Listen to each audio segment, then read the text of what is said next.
تم رسول اللہ صلی اللہ علیہ وسلم کے نعرے لگاتے ہو، تم عید میلاد النبی کے دن جھنڈے لے کے لہراتے ہو، اور تم اپنی بیوی کو مارتے بھی ہو۔ اللہ کے رسول صلی اللہ علیہ وسلم کی ایک مثال بتاؤ جہاں پر امت کی ماؤں کو ہاتھ اٹھایا میرے آقا نے۔ تمہاری مردانگی یہ نہیں ہے کہ تم اپنی بیوی پر ہاتھ اٹھاؤ، تمہاری مردانگی یہ ہے کہ تم اپنی بیوی سے محبت کرو۔ ظالموں جو اپنی بے بیویوں کو مار رہے ہیں، کل تمہاری بیٹی کو کوئی مارے گا تو تمہارے دل پر کیا گزرے گی؟ اپنی بیویوں پر ظلم کرو گے تو پھر یاد رکھو بد نصیبی تمہارا مقدر بن جائے گی، خدا نہ خواستہ۔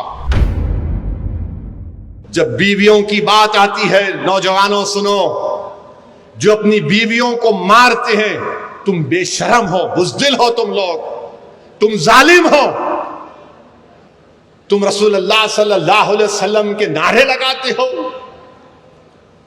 تم عید میلاد النبی کے دن جھنڈے لے کے لہراتے ہو، تم یا رسول اللہ کے نعرے لگاتے ہو، اور تم اپنی بیوی کو مارتے بھی ہو۔ بے شرموں، سدھر جاؤ۔ اللہ کے رسول صلی اللہ علیہ وسلم کی ایک مثال بتاؤ جہاں پر امت کی ماؤں کو ہاتھ اٹھایا میرے آقا نے۔ تمہاری مردانگی یہ نہیں ہے کہ تم اپنی بیوی پر ہاتھ اٹھاؤ، تمہاری مردانگی یہ ہے کہ تم اپنی بیوی سے محبت کرو۔ ظالموں جو اپنی بے بیویوں کو مار رہے ہیں، کل تمہاری بیٹی کو کوئی مارے گا تو تمہارے دل پر کیا گزرے گی؟ کوئی ایک ہماری بہن، ہماری بیٹی مجھے فون کی، 3 دن پرانی بات ہے کہ اسد صاحب میں فلاں فلاں ہوں، میرا شوہر مجھے مار کر نکال دیا۔ میں نے کہا کہ آپ پولیس میں کمپلین کریے۔ انہوں نے کہا کہ میں گئی تھی بھوانی نگر پولیس اسٹیشن میں۔ میں نے کہا کب سے تم کو مار رہا ہے؟ بولے بہت مہینوں سے یہ حرکت کر رہا ہے۔ میں اپنے باپ کے گھر کو آ گئی، میرا باپ بھی نہیں ہے، ہم صرف 2 بہنیں ہیں۔ رو رہی تھی۔ میں نے کہا بولو میں کیا کر سکتا ہوں اس میں؟ تو ہماری بہن نے کہا اسد صاحب یہ آپ اس کی ہوٹل کا اناگریشن کرے تھے، میں فوٹو دیکھی آپ کی، وہ بریانی بیچتا ہے، آپ کچھ کریے نا۔ میں نے اپنی بیٹی سے کہا کہ میری بیٹی، جب یہ ظالم ایک جانور بن کر تم کو 8-10 مہینے سے مار رہا ہے، تم دوبارہ اس کے پاس جانا چاہو گی کہیں تمہاری جان نہ لے لے؟ وہ بچی رو کر بولی ایک بار کوشش کرو خالی، آپ سمجھاؤ اس کو۔ آپ، میں اس بریانی بیچنے والے سے کہہ رہا ہوں تو ظالم ہے، تو ظالم ہے، تیرے کوئی کاروبار میں برکت نہیں ہوگی اگر تو اپنی بیوی کو مارے گا۔ ایسے کئی واقعات ہیں۔ کون سی مردانگی ہے اپنی بیوی کو مارنا؟ بتاؤ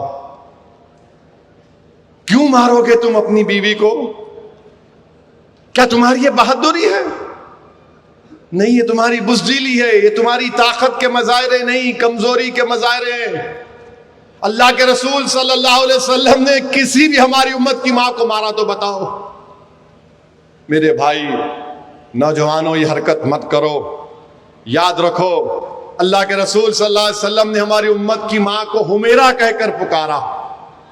حضرت خدیجہ کا وصال ہو گیا تو آقا دو عالم صلی اللہ علیہ وسلم حضرت خدیجہ کے سہیلیوں کو گوشت پہنچاتے تھے۔ وہ دنیا میں نہیں ہے، میں ان کی سہیلیے گوشت پہنچاتے تھے۔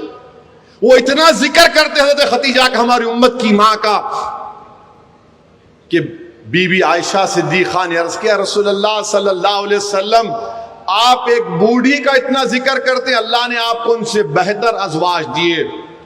رسول اللہ صلی اللہ علیہ وسلم ناراض ہو گئے اور کہا کہ خبردار، خدیجہ کے بارے میں ایسا نہیں بولا جا سکتا۔ جب مکے میں کوئی مجھے قبول کرنے کے لیے تیار نہیں تھا، خدیجہ نے مجھے قبول کیا۔ کوئی میرا پیغام قبول کرنے کے لیے تیار نہیں تھا، خدیجہ نے میرے پیغام کو قبول کیا۔ اور حدیث شریف میں آیا، نوجوانوں دیکھو، جو اپنی بیویوں کو مارتے ہیں، جو اپنی بیویوں کو غیر ضروری تنگ کرتے ہیں، حضرت خدیجہ خاتون جنت بی بی فاطمہ سے عرض کرتی ہیں کہ جاؤ اپنے ابا محمد صلی اللہ علیہ وسلم سے کہو کہ مجھے ان کے جسم پر جو کملی ہے مجھے دے دے۔ وہ جا کر خاتون جنت عرض کرتی ہیں آقا ان کے پیچھے آتے ہیں اور پوچھتے ہیں امت کی ماں سے کہ کیوں آپ نے پوچھا؟ تو کہتے ہیں میرے زندگی کا آخری وقت آ گیا یا رسول اللہ صلی اللہ علیہ وسلم، میں آپ کے دی ہوئی اس کملی میں اس کو کفن کے طور پر خبر میں جانا چاہتی ہوں۔ اللہ کے رسول صلی اللہ علیہ وسلم کی آنکھ میں آنسو آ جاتے ہیں اور کہتے ہیں کہ تم جو کچھ مجھ سے مانگنا چاہو مانگو، میں دینے کے لیے تیار ہوں۔ نوجوانوں، یہ آقا کی مثالیں دے رہا ہوں تم کو۔ اگر تم یہاں سے اٹھ کر جاؤ گے اور اپنی زندگیوں میں تبدیلی نہیں لاؤ گے، اپنی بیویوں پر ظلم کرو گے، تو پھر یاد رکھو بد نصیبی تمہارا مقدر بن جائے گی، خدا نخواستہ۔